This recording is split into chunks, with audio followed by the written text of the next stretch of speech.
चलिए दोस्तों देखते हैं अपने अगले टॉपिक के बारे में जो कि है इलेक्ट्रिक पावर। जैसे कि पावर हमने इससे पहले भी डिफाइन किया था पावर को। पावर क्या होता है? रेट ऑफ डूइंग वर्क, है ना। कोई भी काम है, कोई भी काम किया जा रहा है किसी ऑब्जेक्ट के थ्रू और कितने समय में किया जा रहा है, ठीक है। मतलब work done per unit time, उसको बोलते हैं हम पावर कहते हैं, ठीक है। तो रेट ऑफ डूइंग वर्क जैसा कि बताया गया है ना, is a power and this is also rate of consumption of energy. इसे कंजम्पशन ऑफ एनर्जी भी कहते हैं कि कितनी एनर्जी कंज्यूम हो रही है कितने टाइम में, ठीक है। तो इसका फॉर्मूला बेसिकली हो जाता है पावर का work done per unit time. तो आप इस तरह से यहाँ पर फॉर्मूला जो है वर्क डन पावर का फॉर्मूला आप यूज कर सकते हैं कि कितना वर्क डन हो रहा है कितने गिवन टाइम में, ठीक है। तो चलिए समझते हैं आगे, ठीक है। Work done per unit time, इस W को अगर हम किसी इलेक्ट्रिकल सर्किट की बात करते हैं, जैसे कि मान लीजिए मैं कोई इलेक्ट्रिकल सर्किट लेता हूँ, तो यहाँ पर क्या होता था, एक फॉर्मूला होता था इलेक्ट्रिक पोटेंशियल का। क्या होता था? V इक्वल्स टू क्या होता था, W/Q लिखते थे हम, है ना। तो यहाँ से अगर मैं W निकालना चाहता हूँ तो W की वैल्यू क्या आ जाएगी, मतलब वर्क डन की वैल्यू क्या आ जाएगी,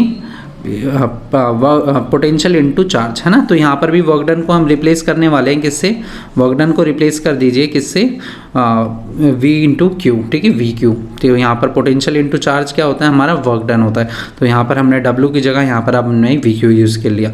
आपने एक फॉर्मूला और पढ़ा होगा कि इसी के साथ ही ये Q/T/R है और I इज इक्वल्स टू क्या होता था, करंट का फॉर्मूला होता था क्या, Q/T। तो यहाँ पर आप Q/T की जगह क्या पुट कर सकते हैं, I पुट कर सकते हैं। तो यहाँ पर पावर का फॉर्मूला आ जाता है, जो आपको याद रखना है, पावर का जो फॉर्मूला आ जाता है VI, ठीक है।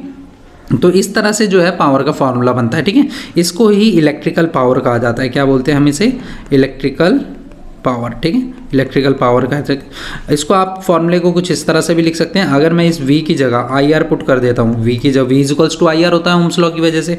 तो ओम्स लॉ यहाँ पर अगर अप्लाई करते हैं तो V is equals to IR आता है, तो IR इंटू I, तो ये क्या हो जाएगा I²R, है ना। और इसी तरह से ना हम इसकी वैल्यू में वेरिएशन लाके, मतलब V इज इक्वल्स टू हमारे पास क्या है, IR है, ठीक है।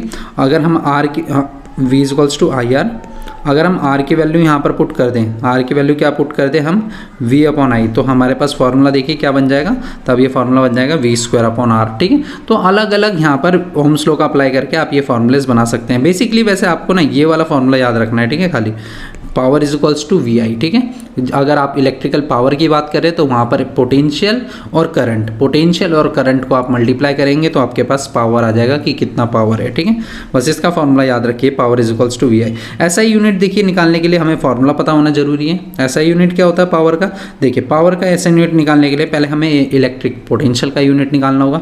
इलेक्ट्रिक पोटेंशियल का यूनिट क्या होता है, V इज इक्वल्स टू क्या होता है, वोल्ट होता है, और I is a ampere, current ampere में मेजर किया जाता है, ठीक है। तो इसका फॉर्मूला बन जाता है अपने पास, ठीक है, वोल्ट एम्पियर।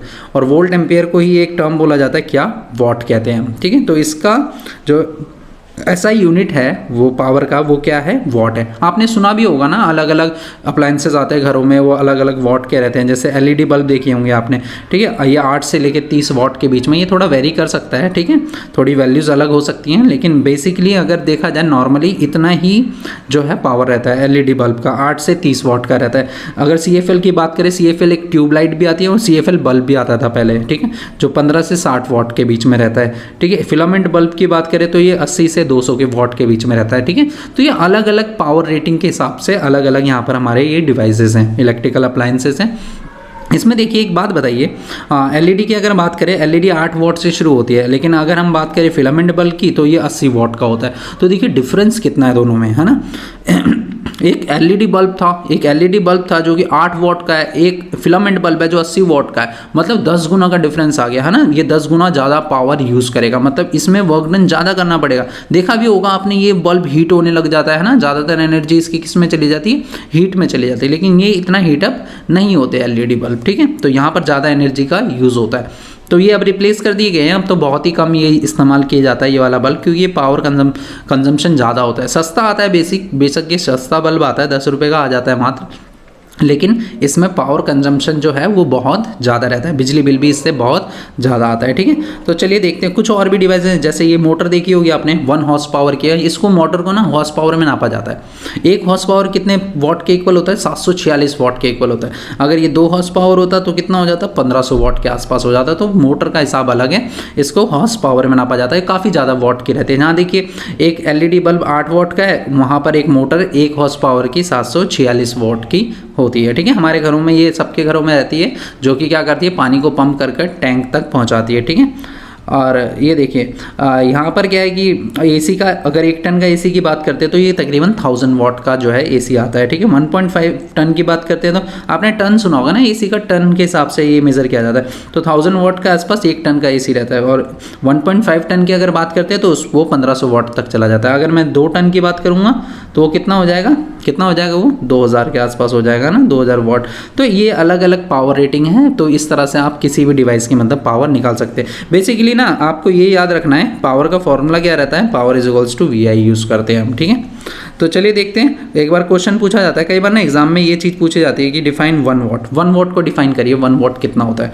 तो 1 वॉट देखिए बेसिकली क्या है, 1 वोल्ट इलेक्ट्रिक पोटेंशियल हो जाए, पावर 1 वॉट कब आएगा ये, अगर हम पावर की बात करते हैं 1 वोल्ट कब आएगा, जब इलेक्ट्रिक पोटेंशियल कितना हो जाए, ये 1 वोल्ट हो जाए और करंट कितना हो जाए, 1 एम्पियर हो जाए। तो सीधी सी बात है, जो पावर डिसिपेट होगी यहाँ, जो पावर होगी वो कितना होगी, 1 वॉट पावर होगी, ठीक है। तो यहाँ पर देखिए 1 वोल्ट 1 एम्पियर, मतलब if the power consume by device that carry 1 ampere of current, है ना, अगर 1 एम्पियर करंट फ्लो कर रहा है किसी डिवाइस में से, तो वो पावर कितनी कंज्यूम करेगा, ठीक है, कितनी पावर, 1 वॉट पावर तब कंज्यूम करेगा जब 1 एम्पियर करंट पास होगा 1 वोल्ट की बैटरी से, ठीक है। तो ये काफ़ी छोटी यूनिट है, आप देख रहे होंगे 1 एम्पियर 1 वोल्ट की बैटरी, ये काफ़ी छोटे यूनिट है। हमारे घरों में जो वोल्ट, अगर पोटेंशियल की बात करते हैं तो हमारे घरों में 220 से 240 वोल्ट के बीच में पोटेंशियल आता है। तो सोच लीजिए वॉट कितनी छोटी यूनिट है, देखिए 1 वॉट कोई ज़्यादा बड़ी यूनिट नहीं है, ठीक है।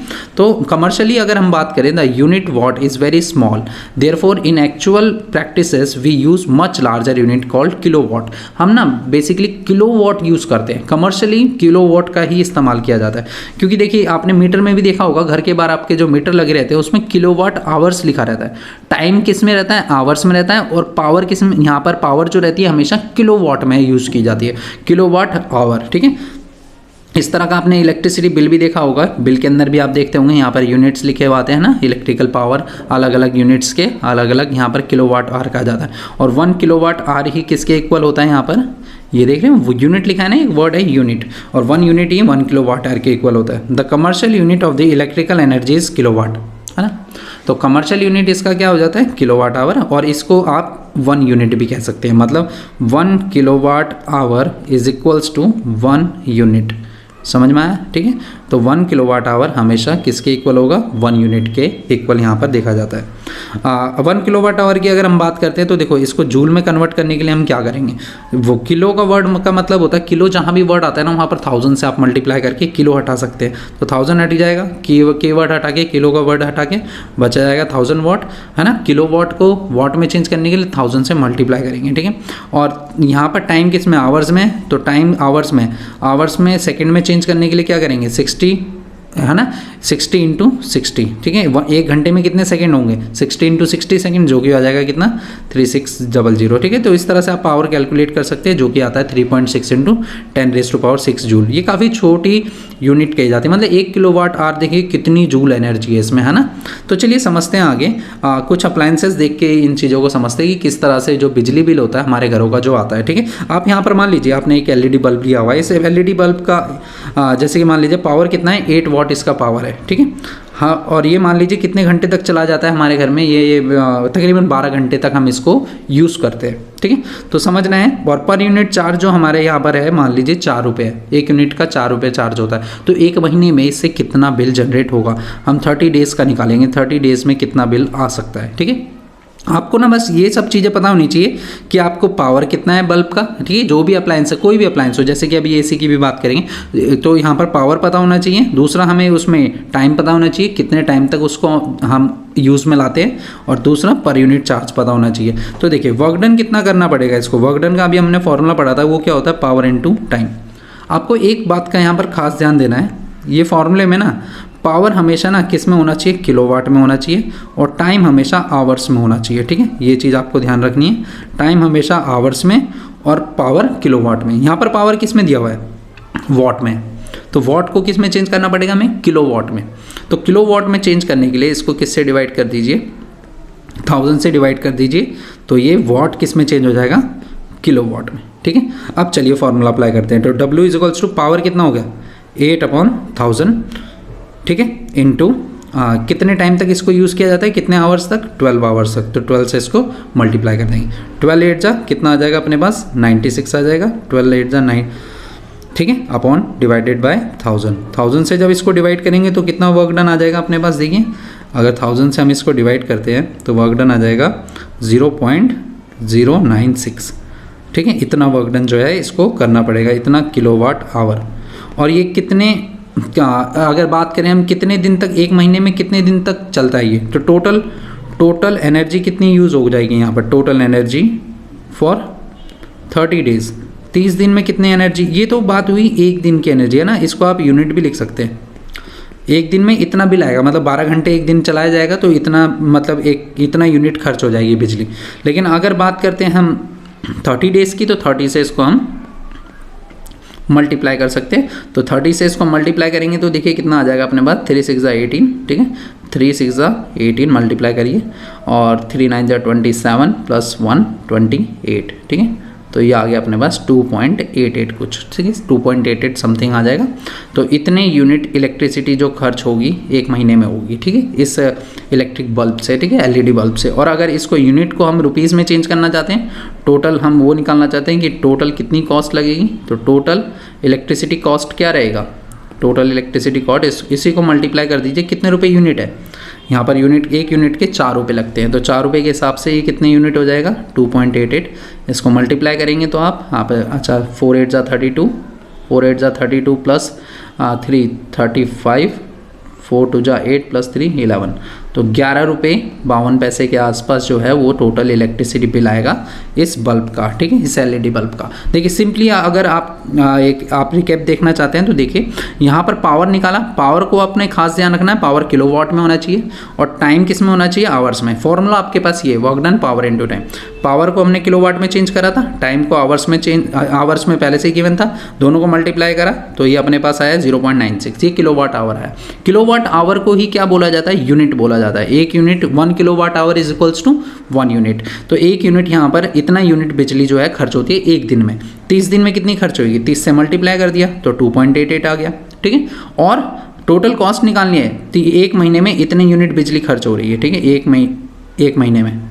और बात करें तो एक यूनिट का कितने रुपए लेते हैं, 4 रुपये लेते हैं, तो इतने यूनिट बिजली खर्च करने के कितने रुपए लग जाएंगे, तो इसको 4 से मल्टीप्लाई करेंगे तो अपने पास 11.52 मतलब 11 रुपये 52 पैसे के आसपास इलेक्ट्रिसिटी बिल आ सकता है। और इसी तरह से ना आप इसका बिल निकालिए और कमेंट में लिखिए, ठीक है, कितना आता है, चेक करेंगे, बताएंगे किसका सही है किसका गलत। अगर मैं 1.5 टन का एसी है, 1500 वाट, मतलब 1500 वाट के आसपास हो जाएगा।